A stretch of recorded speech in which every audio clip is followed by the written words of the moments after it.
Welcome sa Dries TV. Kung interesado ka sa ganitong news, huwag kalimutang isubscribe ang ating YouTube channel. Maraming salamat! Welcome po ulit sa ating panibagong update tungkol kina Kim and Paolo Abilino. Sa bawat update natin, tatalakayin natin ang mga pinag-uusapan sa mundo ng social media tungkol kina Kim and Paolo Abilino. Kaya naman kung hindi pa po kayo nakasubscribe dito sa ating channel nako, i-click nyo na po yan and isama nyo na din ang bell button.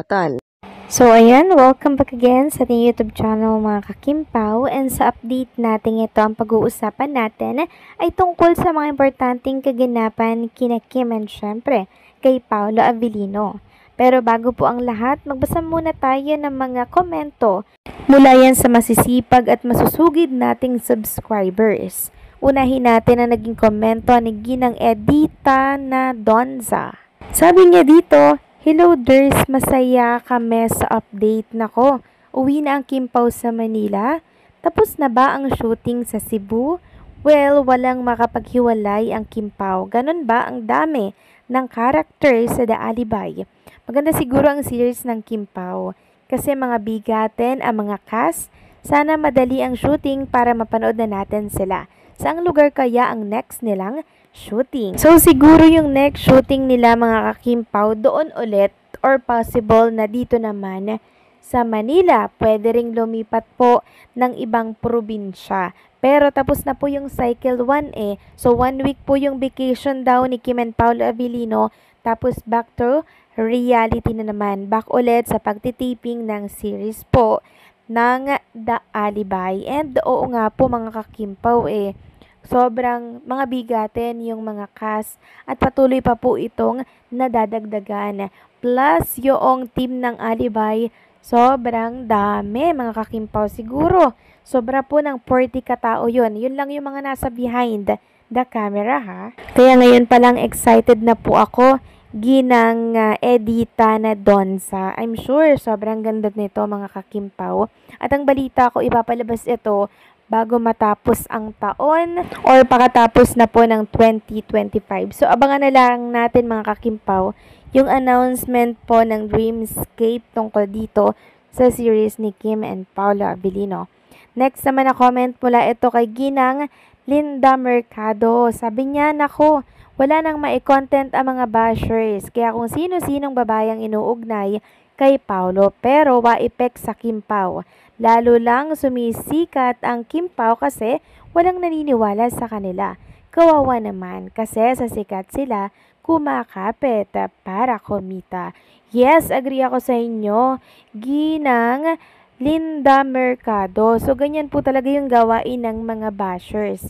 Kung saan sikat, syempre doon po sila didikit at yon ang sisiraan po nila. Pero kahit anong paninira po nila sa Kimpaw, andito tayo mga Kimpaw Warriors para po ipagtanggol sila. And also, kahit nasiraan sila, patuloy naman po silang inaangat at tinataas ng may kapal. So maraming salamat sa komento po ng dalawang commentors natin dito sa update natin ngayong umaga. So pag-usapan natin ang tungkol dito sa linlang na until now po ay wala pa rin pong nakakalupig dito sa top 3. So andito pa rin sa top 3 ang linlang. Sabi nga dito sa write-ups ng isang article starring Paolo Abilino, JM De Guzman, and Kim Chiu, continues to be a hit among viewers as it earned the top 3 spot of most watched shows in Netflix Philippines. Grabe! Linlang, which has the international name this hit, premiered on the streaming platform last July 4 with a newly edited version that has 20 episodes. Netflix is the third streaming platform where Linlang earned a spot in the top TV shows list after consistently being the #1 show on Prime Video Philippines in 2023. It also earned the top 7 spot on iWant's top 10 most watched show for 2024. Viewers around the world continue to rave about the series' heated confrontation scene and twisted storyline involving revenge and the infidelity, where it has spawned multiple viral posts on social media. So, another achievement na naman, syempre to for Kim and Paolo Avellino at sa mga taong kasama nila dito po sa Netflix. Grabe, talagang saludo ako sa tambalang Kim Pao dahil kahit saan talagang nakasunod ang mga supporters nila para sumuporta. Next topic naman, pag-usapan natin itong picture po ni Paolo Avellino na nakita natin dito po sa Facebook account. So, mukha daw ito ni Jungkook, mga kakimpaw. Kamukha daw po ni Paolo Avellino yung si Jungkook. At ito pa, meron akong ipapakita sa inyo, mga kakimpaw, na tsaka ikakatuwa po ninyong lahat. So, ito ay kahapon pa po pinost ng isa po sa mga kasamahan ni Kim and Paolo Avellino sa The Alibay. Makikita nga dito na nakauwi na po or papauwi na si Kim and Paolo Avellino sa Manila. So, tingnan nyo naman po yung ginagawa ni Paolo Avellino dito. Daladala niya po yung maleta ni Chinita Princess, yung kulay orange. Tapos may bit-bit pa si Paolo Avellino sa kabila. Tapos meron pa siyang nakalagay sa likuran niya na bag. So grabe, 'di ba? Talagang si Paolo Avellino ayaw niya pong mahirapan si Chinita Princess. Okay lang na siya basta si Kim Chiu ayaw niya pong mahirapan. Tingnan niyo naman po si Kim, wala siyang kadala-dala. Pero si Paolo, sobrang daming dala, bakuot na. So, mamaya may bashers na naman dyan na hinahayaan si Paolo Avellino. So, si Paolo Avellino po yung gustong magdala noong maleta po ni Kim Chiu. Kasi, ayaw niya pong mapagod si Kim Chiu. Ganun lang po yun kasimple. Bine-baby niya ng sobra-sobra si Chinita. So, grabe lang, di ba, nakakatuwa. Kasi, sobrang caring naman ni Paolo Avellino. Kompleto na yung araw ko, mga kakimpaw, dahil sa picture na to. Kasi nakita na naman natin kung paano binibaby ni Paolo si Chinita Princess.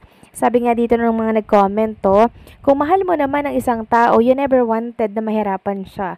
Ayaw nga ni Pao makita si Kimi na umiyak. Word si Pao. Gustong manapak sa social media. Mahal niya si Kim kahit low-key lang siya. Tama naman yan kaysa ibalandra sa social media tapos at the end, maghiwalay din pala. Of course, Paolo don't like the idea. Manifesting for Kim for 15 years.